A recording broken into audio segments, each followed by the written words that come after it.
वेद कहता है कि उस ज्ञानी के प्राण यहाँ के यहीं लीन हो जाते हैं, अज्ञानी की तरह उसको अन्य देह में, अन्य लोक में जाने की, क्योंकि उसको कोई वासना नहीं, उसके कोई कर्म बाकी नहीं। अज्ञानी के तो कर्म बाकी है, वासना है, तो वो जाएगा, पर ज्ञानी के प्राण यहाँ के यहीं लीन हो जाते हैं। कैसे? जैसे मटका टूटते ही वो मटके का, घड़े का आकाश इसी महाकाश में एक हो जाता है, ऐसे ही ये देह भाव अविद्या के हटते ही, जीव भाव के हटते ही ये ब्रह्म में एक हो जाता है। यानी जीव ब्रह्म दो नहीं रहते।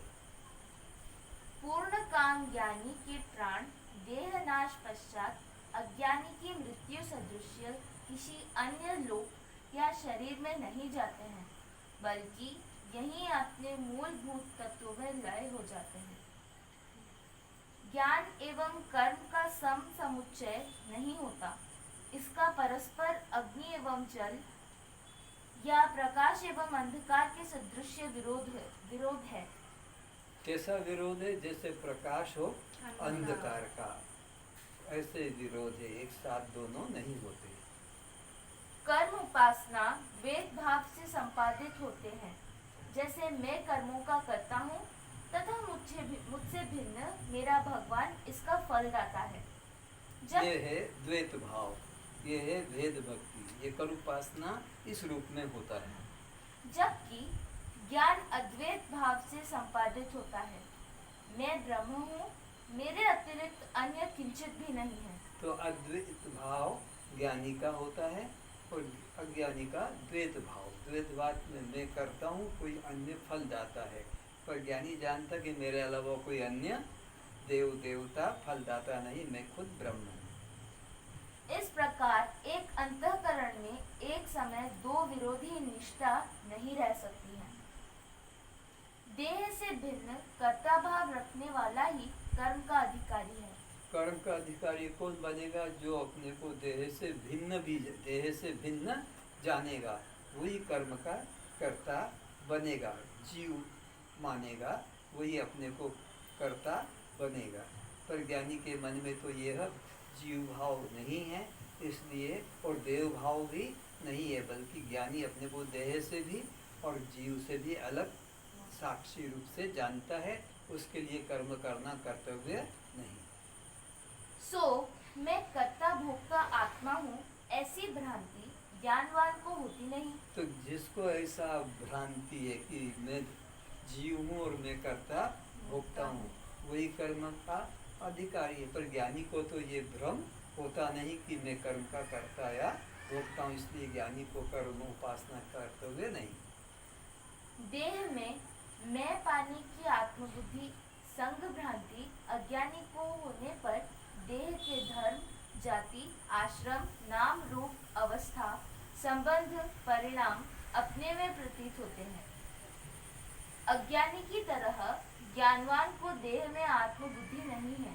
तो अज्ञानी को तो देह का नाम, रूप, जाति, संबंध, परिणाम अपने में मानता, पर ज्ञानी को ये एक भ्रम नहीं, क्योंकि तो ज्ञानी देह से अपने को अलग जानता, और ये सब धर्म तो देह के साथ है। बल्कि सोहम शिवोहम रूप से ब्रह्म का अपरोक्ष ज्ञान रहता है। ज्ञानी को देह भाव नहीं, कर्ता भाव नहीं, और अपने को वह साक्षात दृष्टा साक्षी आत्मरूप ही जानता है। इसलिए स्थूल देह एवं उसके साथ चिंताओं से मुक्त ज्ञानी को कर्म करना कर्तव्य नहीं है। फिर से पढ़ो। इसलिए स्थूल देह एवं उसकी साथ चिंताओं से मुक्त ज्ञानी को कर्म करना कर्तव्य नहीं है।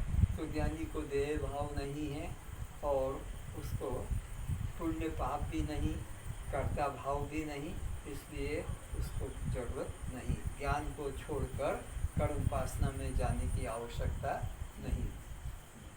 करने से कोई हानि भी नहीं है, करने की जरूरत भी नहीं, कर दिया अज्ञानी को शिक्षा देने के लिए, तो उसकी कोई हानि भी नहीं। इसलिए जनक ने कर्म का प्रतिपादन किया कि ज्ञानवान को, कृष्ण को भी गीता में लिखा है कि हमारे लिए कुछ कर्तव्य नहीं है, फिर भी अज्ञानियों को शिक्षा देने के लिए हम कर्म में लगे रहते हैं, क्योंकि बड़े लोगों को देखकर ही छोटे लोग उसका अनुकरण करते हैं। अगर हम कुछ नहीं करेंगे तो ये सब लोग अकर्मी बन जाएंगे, अधोगति पे होगी। इसलिए हम भी इनके साथ लगकर कर्म करते हैं। तो कभी ज्ञानी भी नाम कीर्तन में भी चला जाता है, कभी भक्ति कथा में भी बैठ जाता है, तो कभी तीर्थ मंदिर में भी चला जाता है, कभी योग यज्ञ भी करता है, ताकि वो अज्ञानी लोग जो अकर्मी बनकर हैं विषयों में लगे, उनको भी रुचि जगे। कर्म उपासना का ज्ञानोत्पत्ति में तो उपयोग है, किंतु ज्ञानोदय के बाद मोक्ष में उपयोग नहीं है। केवल अधिष्ठान का ज्ञान ही भ्रांति की निवृत्ति करने में समर्थ है। जैसे सर्प भ्रम को रस्सी अधिष्ठान ज्ञान द्वारा ही दूर किया जा सकता है, इससे भिन्न सहस्रों साधन द्वारा सर्प भ्रम को दूर नहीं किया जा सकता है। तो अधिष्ठान का ज्ञान ही बस भ्रम को दूर करने के लिए है। अधिष्ठान है आत्मा, इसका ज्ञान नहीं है तभी तो जगत भ्रम हो रहा है। अधिष्ठान आत्मा का ज्ञान हो गया तो जगत नाम की कोई वस्तु ही नहीं। जैसे रस्सी का ज्ञान से, अधिष्ठान रस्सी का ज्ञान से सर्प भ्रम प्रतीत होता है, पर जब प्रकाश के द्वारा अधिष्ठान रस्सी का ज्ञान हो जाता तो सर्प भ्रम भी चला जाता है। उसी प्रकार बंध की भ्रांति केवल अधिष्ठान आत्मा के ज्ञान से ही अज्ञान से, अधिष्ठान अज्ञान से। उसी प्रकार बंध की भ्रांति केवल अधिष्ठान आत्मा के ज्ञान से ही दूर हो सकती है। ज्ञान से, अज्ञान से हो रहा है और ज्ञान से दूर होगा। ठीक। बंध भ्रम को दूर करने के लिए कोटि कर्म उपासना भी समझ नहीं है।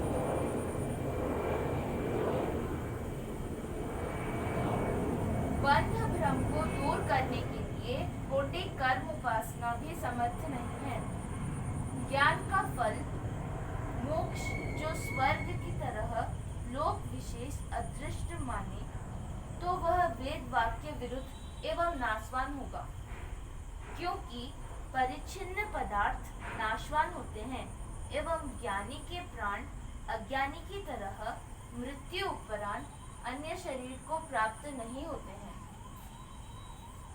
जिसको आत्मबोध नहीं हुआ है किंतु आत्मा को जानने की तीव्र इच्छा है एवं भोगों से वैराग्य है, उसका अंतःकरण शुद्ध है।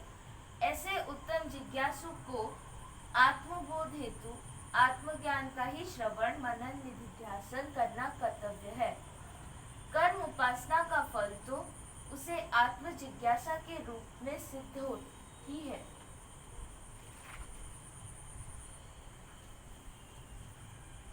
ज्ञान की सामान्य इच्छा कर वेदांत तत्व श्रवण में प्रवृत्त हुआ है एवं थोड़ी सी इच्छा जगी है किसी के संग में कि चलो अमृत मार्ग चलते हैं, तो थोड़ी सी इच्छा जग गई है, तब भी उसको कर्मोपासना का त्याग करके वेदांत तत्व में ही रुचि रखना चाहिए। एवं भोग में आसक्त चित्त वाला, भोग में आसक्त भी है संसार में, लेकिन फिर भी वो श्रवण करते करते भोग आसक्ति भी छूट जाएगी, पर उसको वेदांत का त्याग लग गया तो बस उसको फिर नाव में बैठ गया तो पार हो ही जाएगा।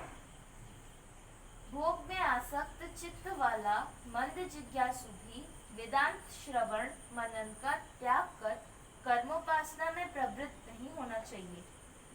कर्म उपासना का जो फल मल विक्षेप दोष की निवृत्ति है, सो वह उसे वेदांत तत्व के श्रवण मनन से ही धीरे धीरे हो जाएगी।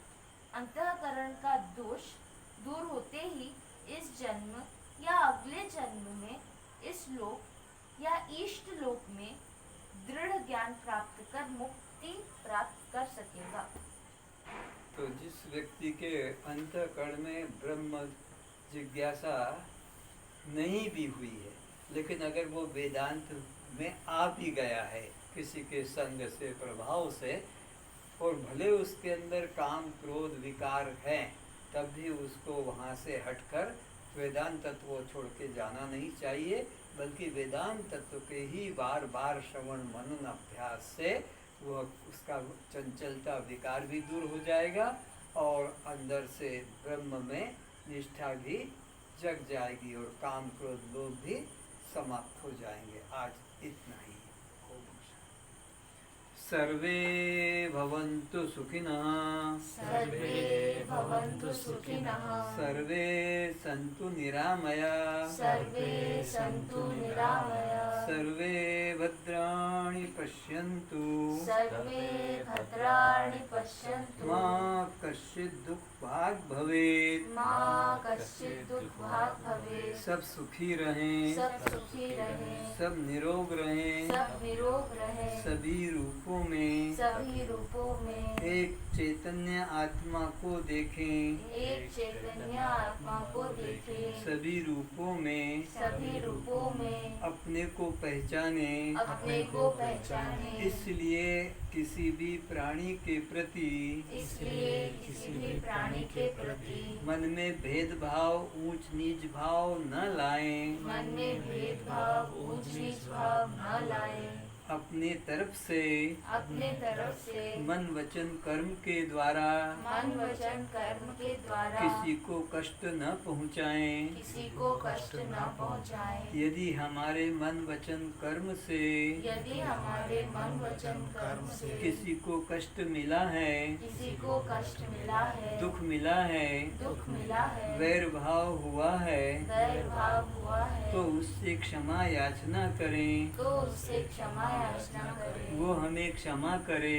वो हमें क्षमा करे। अब हमारा कोई शत्रु नहीं है, अब हमारा कोई शत्रु नहीं है, सभी हमारे मित्र हैं, सभी हमारे मित्र हैं, सबका कल्याण हो, सबका कल्याण हो, सबका कल्याण हो। सबका कल्याण हो, वैर भाव की निवृत्ति वैर भाव की निवृत्ति वैर भाव से कभी नहीं हटती है, वैर भाव से कभी नहीं हटती है, वैर भाव की निवृत्ति वैर भाव की निवृत्ति प्रेम भाव से, प्रेम भाव से, समता भाव से, समता भाव से, आत्म भाव से दूर होती है। आत्म भाव से दूर होती है। इसलिए सभी प्राणियों के प्रति इसलिए सभी प्राणियों के प्रति समता भाव, समता भाव, आत्म भाव, आत्म भाव, प्रेम भाव बनाए रखें। प्रेम भाव बनाए रखें। ओम शांति शांति शांति। ओम शांति शांति शांति। चलो भजन सुनाओ।